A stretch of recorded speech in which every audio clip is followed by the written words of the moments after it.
perdo l'aereo, lascio il lavoro, un'ora d'oro, solo per noi. Eh oui, les réveils à Lille, c'est très difficile, mais une fois à l'école, c'est pas toujours mieux. Je travaille dans un petit village très populaire, dans un collège classé REP+, Réseau d'éducation prioritaire. Quand j'ai demandé, mais qu'est-ce que ça veut dire? On m'a dit que c'est chaud. J'ai dit, oui, mais et le plus? On m'a dit, bonne chance. Avec une grande vérité intellectuelle, disons. Et certains jours, il y a trop d'agitation dans l'air pour que ça n'ait pas de conséquences. Au moment même où je le réalise, j'entends un POC, un bruit sourd de quelque chose qui cogne contre un autre. La première chose, c'est un poing bien serré et dur, et la deuxième, une tête. Je ne sais pas comment ils en sont arrivés là, ces petits enfoirés, mais l'un d'entre eux s'est levé de sa chaise et a collé une droite à un autre. Il y a même les lunettes qui ont volé en l'air et tout. Alors je vois le deuxième, rouge de rage, qui se relève et se lance contre le premier en faisant voler les tables et les chaises. Le premier aussi, il est furieux, il a les yeux qui lui sortent de la tête. Ils se lancent l'un contre l'autre, tête baissée et poing levé. Ils commencent à se bourrés de coups de pied et des gifles. Ils sont armés en plus. Le premier brandit en l'air une trousse comme une épée. L'autre de son sac a fait son bouclier.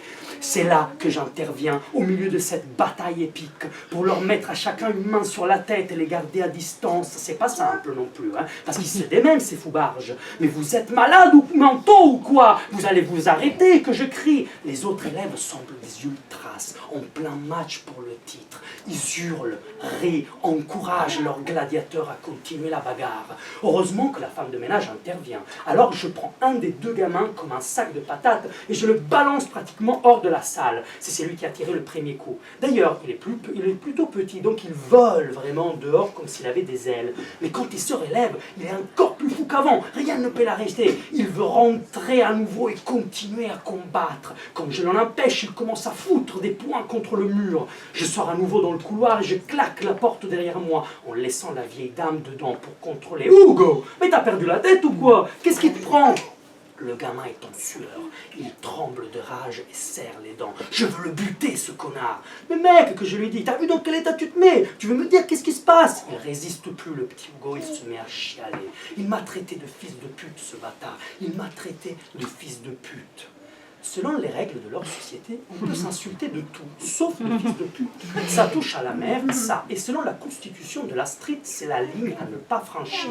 Alors même que souvent les gamins détestent grave leur mère, ou ils l'ont jamais connue, mais peu importe. On peut bien se traiter de tarlouse, bougnoule, crétin, pute, salope, gros con, connasse, pédé, mongol, enfoiré, connard, fiotte, guinasse, bâtard, abruti, envouille, bolos, bouffon, conchita, vissou, merdeux, petite bite, moule à merde, l'oreille, résidu de capote, salaud, trou du cul, tentouse, schnock, tébé, sac à merde, cagole, branleur sans lapis, trou du fion, chien de la casse, boulet, merdeux, crasseux, pédale, casse les roubignoles, ainsi que tous les équivalents d'origine arabe, zemel, zirtaek, zébi, mal, sale, kerba, mais la mère, jamais c'est sacré, fils de pute est banni, ainsi que son équivalent arabe, nikoumouk, nique ta mère.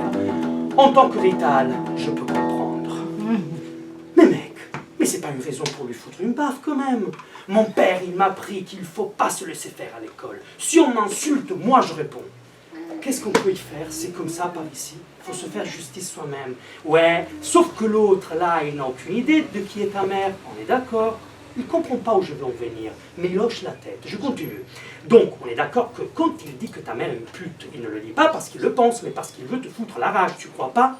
Je suis fier de moi, j'ai marqué un beau point. Je suis en train de sortir un beau discours de vrai éducateur. Va savoir d'où il est venu, hein. Parfois je me surprends moi-même. Moi, Metallo Peluzzi, je suis en train de lui offrir une belle leçon de vie. Faut pas se déconcentrer. Je dois mener au bout mon idée. Donc, en fait, toi, en t'énervant comme ça et en lui foutant une baffe, t'as fait exactement ce qu'il voulait lui. Et d'ailleurs, maintenant c'est toi le coupable, celui qui a commencé la bagarre. Et le directeur contre qui il s'énervera, qui aura des problèmes? Toi, mon pote, pas lui.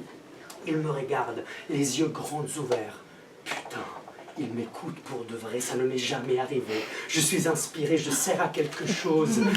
Mais justement, quand je commence à savourer la victoire de ma dialectique, la femme de ménage, qui a tout entendu, ouvre grand la porte et se met à crier « Mais il a raison, Hugo, il a raison! Hugo, c'est un gentil, je le connais bien. L'autre, c'est un baffu. Moi aussi, je lui aurais foutu une de ces gifles qui en serait souvenu toute la vie. » Elle me scotche, je sais plus quoi dire. Hugo, alors il reprend courage. Qu'il sorte de la salle et je lui arrache la gueule. T'as bien raison qu'elle encourage la vieille folle. Faut se la respecter dans la vie. Moi, je perds tous mes moyens. Je les observe pleins de paisible résignation.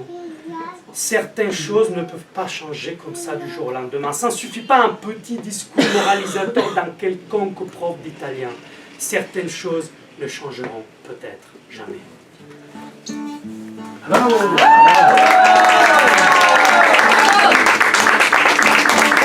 Si tu cherches un bon prof, ne me regarde pas, car je n'ai pas cette qualité.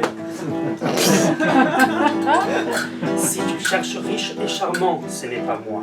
Je n'ai brillé même pas un jour dans ma vie. N'ouvre pas les bras un type comme moi, et ton corps, surtout pas. Tu sais, j'écoute l'essence, jamais les sentiments. Donc petite, ne te brûle pas, tu connais la vérité. Sai che bevo, sai che fumo, sai che gioco anche con l'amore. Sai che sono un egoista, un incosciente, prepotente nella vita come nell'amore. Viendra un jour quelqu'un, peut-être, parlera de moi. Merde, je me souviens plus. Parlera de moi. Un giorno che qualcuno scriverà de belles paroles. Aussi pour moi. Pardon. Trop d'émotion. Une belle femme parlera de moi comme un héros. Il y aura des larmes, des tendresses et des mensonges. Ne pleure pas, ne t'inquiète pas de mon destin, car là-haut, je volerai. Ah ouais. J'ai embrouillé le monde, je l'embrouillerai aussi, car bonté et bienveillance m'ouvrira les portes du paradis. Sai che bevo, sai che fumo, sai che gioco anche con l'amore.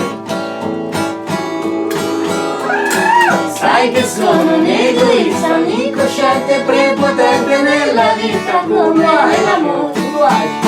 Un nuage vole bas, très bas, aura du sol et m'enveloppe à l'intérieur. Il m'amène dans la montagne, toujours plus haut. Mes jambes sont lasses, mais je ne les sente plus. Je ne veux pas me retourner, et peu m'importe, je me dégoûterai de moi. Une seule chose m'attache au monde des vivants, et c'est ta voix qui m'appelle. Innamorata più che mai. Sai che bevo, sai che fumo, sai che gioco anche con l'amore. Sai che sono un egoista, un incosciente, prepotente nella vita come nell'amore.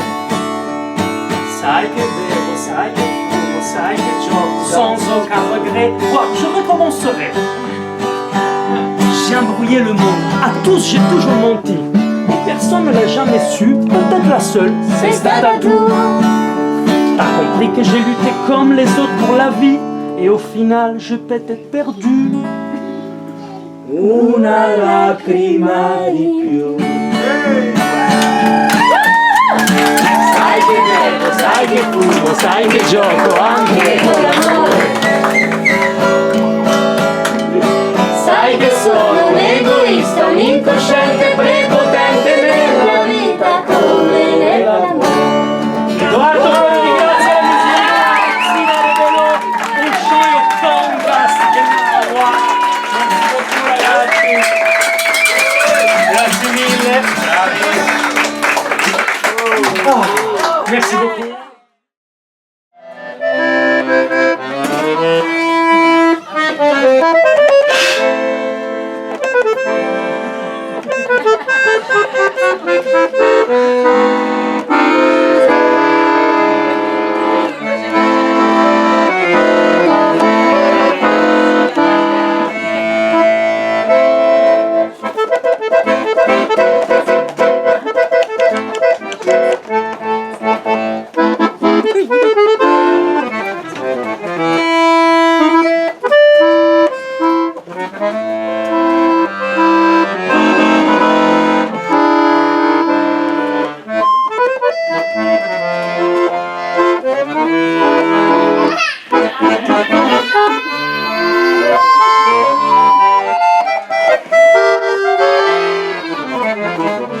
Thank